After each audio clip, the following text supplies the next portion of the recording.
Hello my dears, मेरा नाम है सुहेल शेफी। हम पढ़ रहे थे इनऑर्गेनिक केमिस्ट्री, जिसमें हम क्या पढ़ रहे थे, पी ब्लॉक। उसमें भी जो हम आज पढ़ने जा रहे हैं वो है एनॉमलस बिहेवियर। किसका? एक तो बोरान का, कार्बन का, नाइट्रोजन का, ऑक्सीजन का और फ्लोरीन का। वीडियो बहुत इम्पॉर्टेंट होने वाला है। वीडियो को मिस बिल्कुल भी मत करना, वीडियो को एंड तक ज़रूर देखना, क्योंकि ये बहुत ही इम्पॉर्टेंट वीडियो आज होने जा रहा है। इसमें मैं आपको इन सारे एलिमेंट्स का एनामलस बिहेवियर पढ़ाऊंगा, क्योंकि एक क्वेश्चन तो ज़रूर इससे नीट में आ सकता है और आया भी है इससे बहुत बार नीट में क्वेश्चन। तो इस वीडियो को बिल्कुल भी स्किप मत करना, वीडियो को एंड तक ज़रूर देखना। चलो आगे बढ़ते हैं। पहले हम बात करेंगे एनामलस बिहेवियर ऑफ फ्लोरीन की। देखो, आपको मैं पहले 3 पॉइंट्स बताऊंगा इन एनामलस बिहेवियर के मुतालिक। देखो, एनामलस बिहेवियर ये सारे एलिमेंट्स दिखाते हैं जो मैंने आपको बताया। अब क्यों दिखाते हैं ये 3 पॉइंट्स याद रखना। एक, इनका स्मॉल साइज। इनका क्या है? Small size. ये क्यों एनामलस बिहेवियर दिखाते हैं? क्योंकि इनके पास क्या होता है? स्मॉल साइज होता है। दूसरा क्या होता है? इनके पास हाई इलेक्ट्रोनेगेटिविटी होता है। क्या होता है? High electronegativity. चाहे अब किसी भी इन एलिमेंट, मतलब जो ये मैंने एलिमेंट्स यहाँ पे बताए हैं, इनमें किसी भी एलिमेंट की बात करोगे, हर एक में इलेक्ट्रोनेगेटिविटी क्या होती है? हाई होती है। इसीलिए क्या दिखाते हैं? एनामलस बिहेवियर दिखाते हैं। और एक पॉइंट क्या है, जो तीसरा पॉइंट है, जो हर एक एलिमेंट में, इन एलिमेंटों में आपको याद रखना है, जो मैं आज बताने जा रहा हूँ, वो है कि इनके पास क्या? नॉन अवेलेबिलिटी ऑफ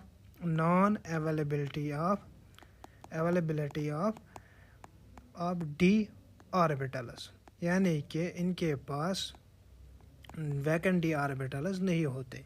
इनके पास वैकेंट डी ऑर्बिटल्स नहीं होते। इसीलिए क्या दिखाते हैं? Anomalous behaviour. 3 पॉइंट्स मैंने आपको बताया जो आपको याद रखने हैं। किसके लिए? बोरान के लिए, कार्बन के लिए, नाइट्रोजन के लिए, ऑक्सीजन के लिए और फ्लोरीन के लिए। वो क्या 3 पॉइंट्स मैंने बताया? मैंने बताया कि ये एलिमेंट्स दिखाते हैं एनामलस बिहेवियर। अब क्यों दिखाते हैं? एक तो इनके पास स्मॉल साइज होता है, दूसरा इनके पास क्या होता है? हाई इलेक्ट्रोनेगेटिविटी होती है, और तीसरा क्या है? Non availability of D orbitals. याद रखना, डी ऑर्बिटल्स इनके पास अवेलेबल नहीं होते। चलो अब हम बात करते हैं फ्लोरीन की। जो अगर आप देखोगे, आयोनाइजेशन एंथैल्पी, इलेक्ट्रोनेगेटिविटी और इलेक्ट्रोड पोटेंशियल, ये सारे हाई है। किसके केस में? फ्लोरीन के केस में। अगर आप इन कंपैरिजन कहाँ से देखोगे, मतलब अगर आप कंपैरिजन लोगे कहाँ से? बाकी हेलोजन से। जो बाकी हेलोजन्स हैं उनमें इतनी हाई आयोनाइजेशन एंथैल्पी, इलेक्ट्रोनेगेटिविटी और इलेक्ट्रोड पोटेंशियल नहीं है जितनी किस में है? फ्लोरीन में है। हम जितना एक्सपेक्ट करते थे उससे कहीं ज़्यादा इसमें हाई है।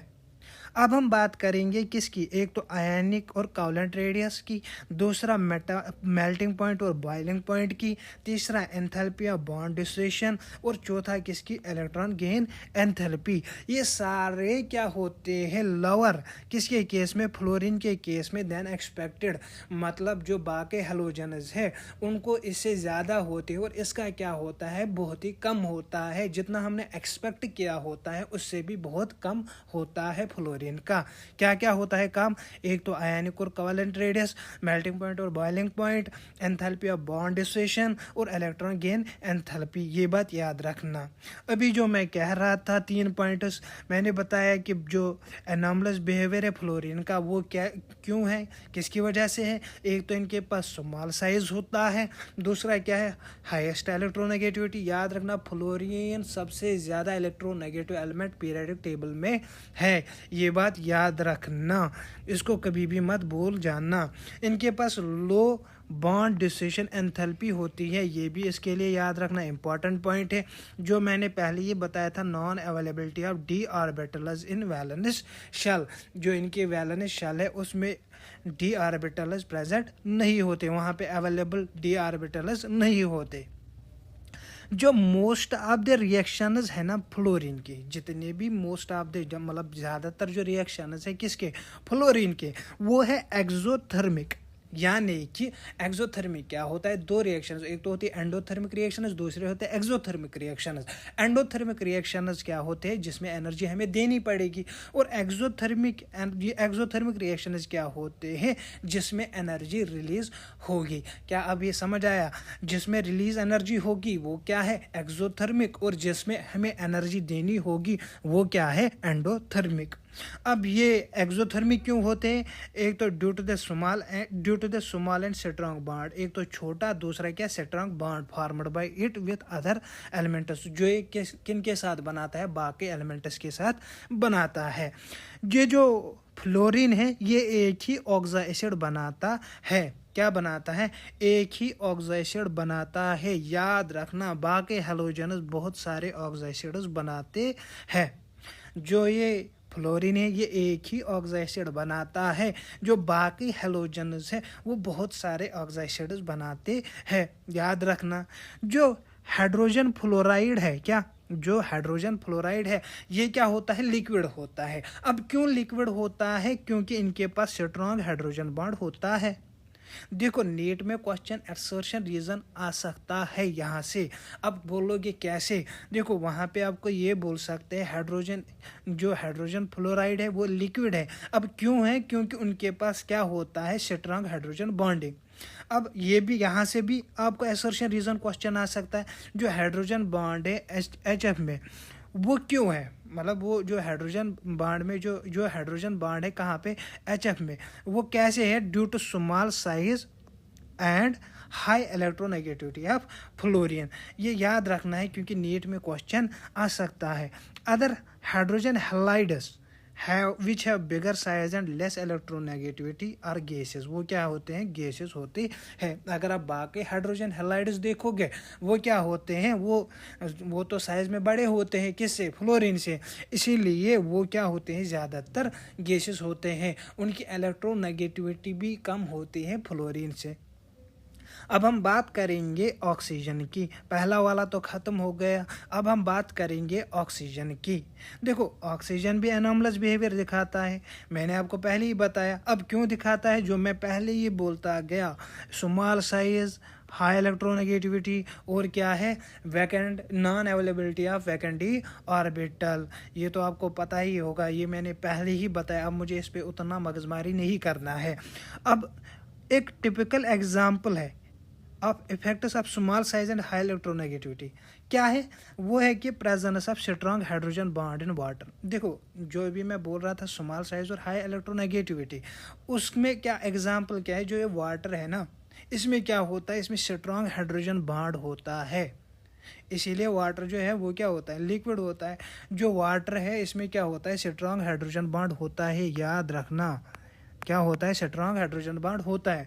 अगर आप H2S लोगे वहाँ पे ये प्रेजेंट नहीं होता, वहाँ पे स्ट्रॉन्ग हाइड्रोजन बॉन्ड प्रेजेंट नहीं होता। जो वाटर है वहाँ पे hydrogen bond, strong hydrogen bond present होता है। अगर आप हाइड्रोजन डाइसल्फाइड लोग, ये हाइड्रोजन सल्फाइड लोगे तो वहाँ पे क्या है, वहाँ पे आपको स्ट्रॉन्ग हाइड्रोजन बॉन्ड नहीं पाया जाएगा। अब हम बात करेंगे किसकी, इसकी कोवलेंसी की। जो ऑक्सीजन है इसकी कोवलेंसी कितनी है, वो है 4। क्या है, जो ऑक्सीजन है इसकी जो कोवलेंसी है वो कितनी है, 4 है। क्यों है, क्योंकि इसके पास डी ऑर्बिटल्स नहीं है। याद रखना इंपॉर्टेंट है, नीट परस्पेक्टिव से इसकी कोवलेंसी वहाँ पे आ सकती है, बता सकते हैं आपको कोवलेंसी क्या है।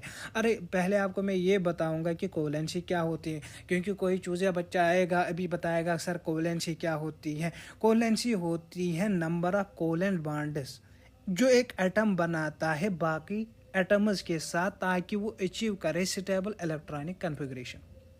दोबारा कहता हूँ, कोवलेंसी क्या है, ये है नंबर ऑफ कोवलेंट बॉन्ड जो एक एटम बनाता है किसके साथ, बाकी एटम्स के साथ, ताकि वो अचीव करे स्टेबल इलेक्ट्रॉनिक कन्फिग्रेशन। समझ आया? अब जो ऑक्सीजन की ये कोवलेंसी है वो कितनी है, वो 4 है। कितनी, 4 है। और rare and in practice rarely exceeds 2। अब हम आगे बढ़ते हैं, अब हम बात करेंगे बाकी एलिमेंट्स की जो उनकी वैलेंस शेल है ना वो एक्सपेंड तो कर सकती हैं, और उनकी जो कोलेंसी है वो 4 से ज़्यादा भी हो सकती है। जो उनकी कोलेंसी है वो 4 से ज़्यादा भी हो सकती है, याद रखना। अब हम बात करेंगे नाइट्रोजन की।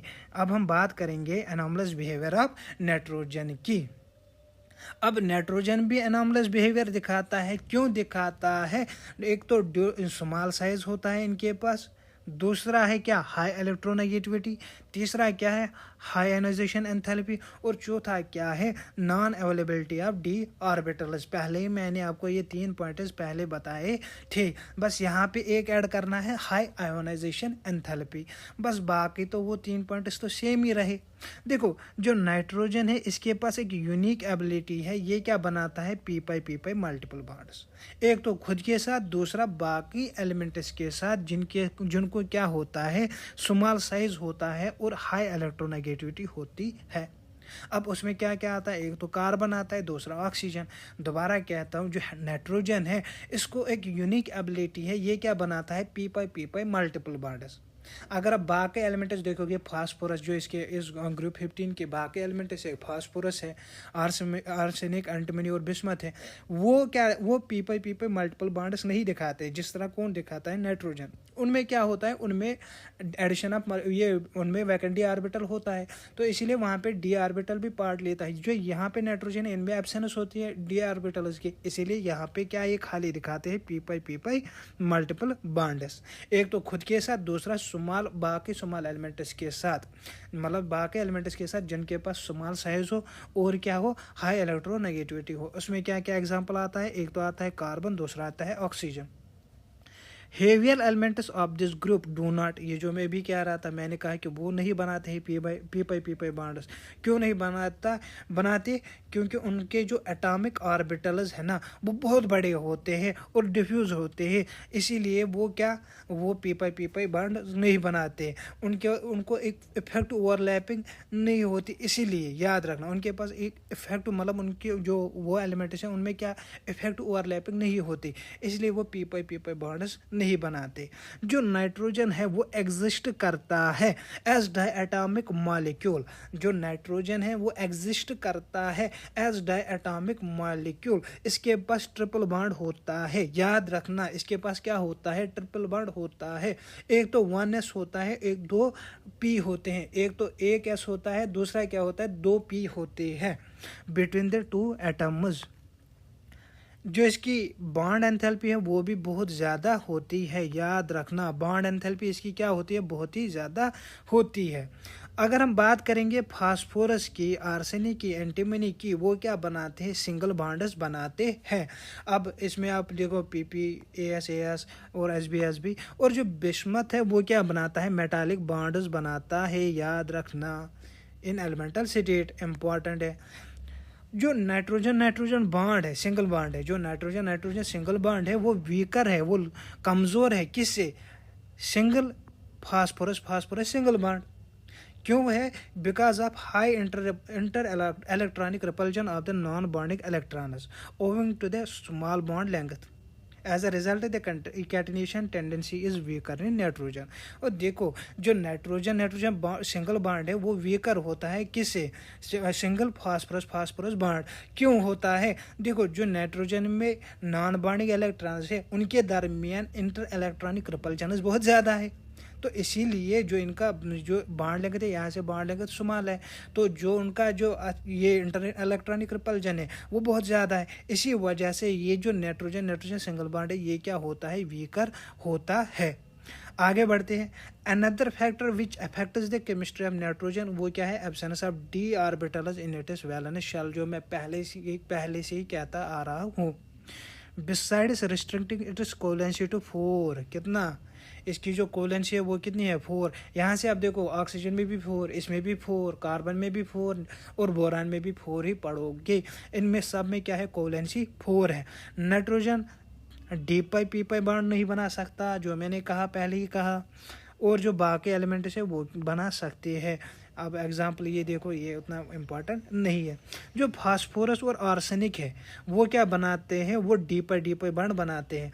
एक तो ट्रांजिशन एलिमेंट्स एक तो खुद के साथ, दूसरे ट्रांजिशन एलिमेंट्स के साथ भी बनाते हैं, याद रखना, ये इंपॉर्टेंट है। जो फास्फोरस और आर्सेनिक है वो डी पाई बॉन्ड बनाते हैं ट्रांजिशन एलिमेंट्स के साथ भी और खुद के साथ भी। अब हम बात करेंगे एनॉमलस बिहेवियर ऑफ कार्बन की।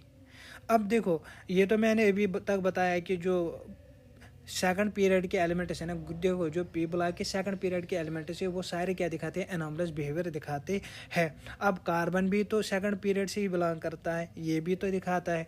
अब ये किससे एनॉमलस बिहेवियर दिखाते हैं, अपने जो उसके अपने ग्रुप के एलिमेंट्स है ना उन्हीं से दिखाते हैं। ये दूसरे ग्रुप के एलिमेंट से नहीं दिखाता, ये अपने ग्रुप के एलिमेंट से एनॉमलस बिहेवियर दिखाता है। ये पॉइंट क्लियर करना, शायद मुझे लग रहा है आपको वहीं पे कंफ्यूजन हो सकता है।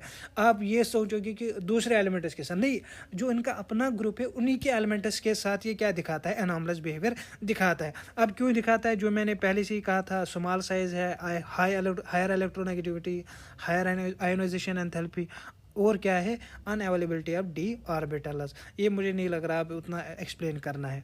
इन कार्बन में only S and P orbitals are available, तो इनमें क्या होता है, खाली एस और पी ऑर्बिटल्स अवेलेबल होते हैं फॉर बॉन्डिंग, और इसीलिए ये अकोमोडेट खाली 4 पेयर्स ऑफ इलेक्ट्रॉन्स कर सकते हैं। ये कितने अकोमोडेट कर सकते हैं, खाली 4 पेयर्स ऑफ इलेक्ट्रॉन्स।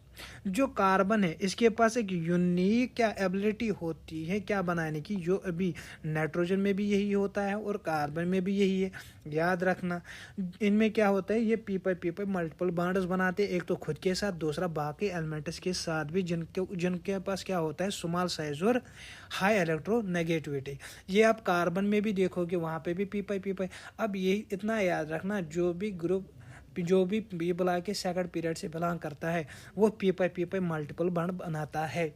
जो भी आप देखोगे वो पी पाई मल्टीपल बॉन्ड बना सकता है, किन के साथ, स्मॉल साइज और जो वो उन एटम्स के साथ जिनके पास क्या होता है, स्मॉल साइज और हाई इलेक्ट्रोनेगेटिविटी।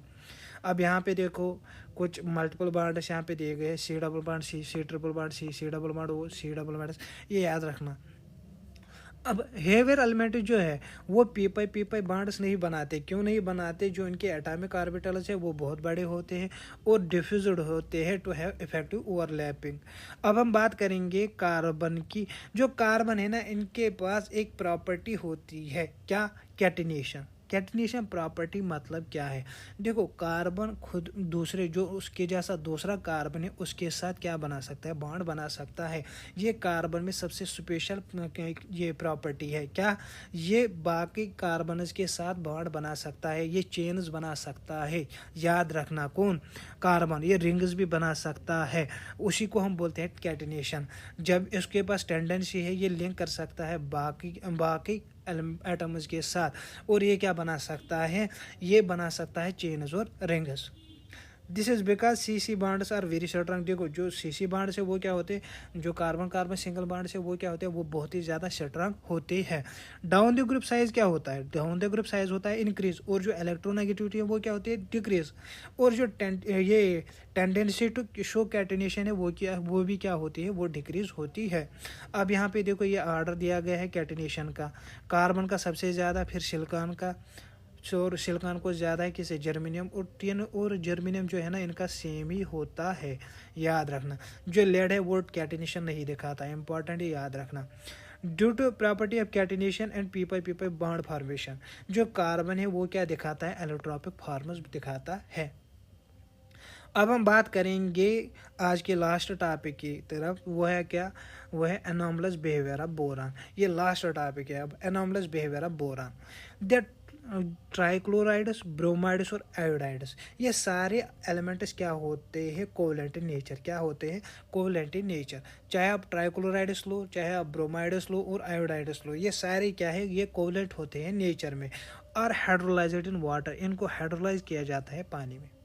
अब स्पीशीज लो, देखो टेट्राहेड्रल लो, अब इसमें आता है एम के बदले आप क्या ले सकते हो, बोरा ले सकते हो, एल्युमिनियम ले सकते हो, आप यही ले सकते हो ना, क्योंकि ये स्पीशीज लाइक टेट्राहेड्रल और ऑक्टाहेड्रल एक्सेप्ट लेना है कौन, बोरान ऑक्टाहेड्रल में नहीं आता, याद रखना। बोरान ऑक्टाहेड्रल नहीं बनाता, ये याद रखना, इंपॉर्टेंट है नीट परस्पेक्टिव से। ये एग्जिस्ट करते हैं कहाँ में, एक्वस मीडियम पे ये क्या करते हैं, एग्जिस्ट करते हैं। ये बात याद रखना, टेट्राहेड्रल और ऑक्टाहेड्रल है ना, ये क्या करते हैं, एग्जिस्ट करते हैं एक्वस मीडियम में। लेकिन ये याद रखना, बोरान ऑक्टाहेड्रल नहीं दिखाता, ये बात याद रखना। जो मोनोमेरिक ट्राईहैलाइड्स है, क्या जो मोनोमेरिक ट्राईहैलाइड्स है वो क्या होते हैं, इलेक्ट्रॉन डिफिशिएंट होते हैं। अब उनको हम क्या बोलते हैं, वो क्या होते हैं, वो स्ट्रॉन्ग लेविस एसिड्स होते हैं। देखो जितने भी इलेक्ट्रॉन डिफिशिएंट, क्या जितने भी इलेक्ट्रॉन डिफिशिएंट, क्या डिफिशिएंट, जितने भी इलेक्ट्रॉन डिफिशिएंट, सॉरी यहाँ पे स्टाइलस काम नहीं कर रहा, जितने भी इलेक्ट्रॉन डिफिशिएंट मॉलिक्यूल्स हैं, जितने भी आपको इलेक्ट्रॉन डिफिशिएंट एटम्स दिखेंगे, याद रखना वो स्ट्रॉन्ग लेविस एसिड्स हो सकते हैं। चाहे वो फिर मॉलिक्यूल हो या चाहे फिर वो एटम हो, वो सारे क्या एक्ट करते हैं, strong Lewis acids. Electron deficient, इसमें कोई भी एक्सेप्शन नहीं है, ये बात याद रखना। जो भी इलेक्ट्रॉन डिफिशिएंट होगा वो क्या होगा, वो स्ट्रॉन्ग लेविस एसिड होगा। अब बोरान फैमिली ये इलेक्ट्रॉन डिफिशिएंट है, ये क्या है, ये स्ट्रॉन्ग लेविस एसिड एक्ट कर सकते हैं। अब आगे बढ़ते हैं, अब हम बात करेंगे जो बोरान ट्राइफ्लोराइड है, ये रिएक्ट करता है लेविस बेसिस से। अब देखो जो इलेक्ट्रॉन पेयर डोनेट कर सकता है, एक तो जो इलेक्ट्रॉन पेयर को एक्सेप्ट कर सकता है उसको हम बोलते हैं लेविस एसिड, जो इलेक्ट्रॉन पेयर को एक्सेप्ट कर सकता है उसको हम बोलते हैं लेविस एसिड, और जो इलेक्ट्रॉन पेयर को डोनेट कर सकता है, जो इलेक्ट्रॉन पेयर को डोनेट कर सकता है उनको हम बोलते हैं लेविस बेसिस। देखो क्लियर हुआ होगा आप लोग, जब आप इक्विलिब्रियम पढ़ोगे ना, वहाँ पे भी आप ये पढ़ोगे, वहाँ पे जो ये जो आप जब आप वो इक्विलिब्रियम पढ़ोगे, वहाँ पे आयनिक इक्विलिब्रियम, वहाँ पे आपको अच्छे से समझ आएगा, वहाँ पे आपको ये पढ़ना है। फिर भी याद रखो जो इलेक्ट्रॉन पेयर डोनेट करे वो लेविस बेसिस होते हैं, और जो एक्सेप्ट करे वो क्या होते हैं, लेविस एसिड होते हैं। अब ये क्या करता है, ये बोरान ट्राइफ्लोराइड रिएक्ट करता है किसके साथ, लेविस बेस, जिसमें कौन आता है, अमोनिया। ये याद रखना, ये लेविस बेस है। और ये क्या करता है, कंप्लीट बनाता है ऑक्टेट अराउंड बोरान, मतलब बोरान को इससे क्या होता है, वो डिफिशिएंट था, अब वो कंप्लीट हो गया, उसकी जो इलेक्ट्रॉनिक कन्फिग्रेशन है वो तो मतलब स्टेबल हो गई, तो ये उसका बांड बनता है। ये देखो यहाँ पे, अब जो ये मतलब बोरान है, इसकी जो मैक्सिमम कोलेंसी है ना वो कितनी होती है, 4 होती है, जो मैं बता रहा था। आप ऑक्सीजन लो, नाइट्रोजन लो, कार्बन लो या बोरान लो, सब में जो कोलेंसी है वो कितनी होती है, मैक्सिमम 4 होती है। क्यों होती है, due to absence of D orbitals. इनमें जब डी ऑर्बिटल्स ही नहीं है तो मुझे बताओ ये कोलेंसी 4 से ज़्यादा कैसे दिखा सकते हैं। चलो आगे बढ़ते हैं। Since the D orbitals are available with aluminium, aluminium के साथ तो डी ऑर्बिटल्स प्रेजेंट होते हैं, एंड अदर एलिमेंट्स के साथ भी, मतलब बाकी एलिमेंट्स के साथ भी, जो उनकी मैक्सिमम कोलेंसी है वो 4 से ज़्यादा भी हो सकती है, उनमें 4 से ज़्यादा भी हो सकती है बाकी एलिमेंट्स में। Most of the other metal halides, जिसमें क्या आता है, एग्जांपल इन्होंने दी है AlCl3 एल्युमिनियम क्लोराइड, ये डाइमराइज्ड होते हैं, याद रखना ये डाइमराइज करता है, ये दूसरे AlCl3 के साथ डाइमराइज होता है, तो ये याद रखना ये होता है, इसमें इलेक्ट्रॉन डिफिशिएंसी नहीं होती, ये बात याद रखना। जो AlCl3 है ये इलेक्ट्रॉन डिफिशिएंट है, अगर एग्ज़ाम में क्वेश्चन आया ना तो जो AlCl3 है वो इलेक्ट्रॉन डिफिशिएंट है, लेकिन जो Al2Cl6 है ये इलेक्ट्रॉन डिफिशिएंट नहीं होता है, ये बात याद रखना, इंपॉर्टेंट है नीट परस्पेक्टिव से। The metal species completes its octet by accepting electron from halogen in these halogen bridge molecules। अब ये मुझे नहीं लग रहा है इतना एक्सप्लेन करना है। अब देखो यहाँ पे एक क्वेश्चन है जो वहाँ पे दिया गया था NCERT पे, मैंने यहाँ पे आपके सामने लाया ताकि आपको मतलब जो नीट में इससे पहले इसके ऊपर क्वेश्चन आया है, इसीलिए मैं चाहता हूँ कि ये आपको याद रहे क्योंकि क्वेश्चन आ सकता है। जो बोरान है वो BF6 नेगेटिव नहीं बनाता, ये बात याद रखना है। पहली बात, BF6 नेगेटिव वो नहीं बनता। अब क्यों नहीं बनता, एक इनके पास non availability of D orbitals होता है, ये याद रखना, इनके पास क्या होती है, non availability of D orbitals. अगर वहाँ पे क्वेश्चन आया, असर्शन रीजन क्वेश्चन आ सकता है, बोलेंगे जो बोरान है वो BF6 नेगेटिव नहीं बनाता, क्यों नहीं बनाता, रीज़न क्या है, due to non availability of D orbitals. इसकी जो कोलेंसी है वो कितनी है, 4 है, और जो बोरान है वो उससे ज़्यादा कोलेंसी को एक्सपेंड नहीं कर सकता। तो ये आज का क्वेश्चन था, मुझे उम्मीद है कि आपको जो ये वीडियो है पसंद आया होगा, और जो इससे पहले वाले लेक्चर जो मैंने दिए उनको भी ज़रूर देखना, क्योंकि वो बहुत ही अच्छे लेक्चर्स है। वो आपको नीट ओरिएंटेड है, वो मैंने बहुत मतलब मेहनत से बनाए है, वो आपको बहुत ही फ़ायदेमंद रहेंगे नीट के लिए। और इस लेक्चर को अगर आपको पहली बार में याद नहीं रहेगा और एक बार देखना, ताकि आपको ये क्लियर हो जाए। और अगर वीडियो पसंद आए लाइक करना, कमेंट करना, शेयर करना। इसी के साथ मुझे दीजिए इजाज़त। अल्लाह हाफिज़।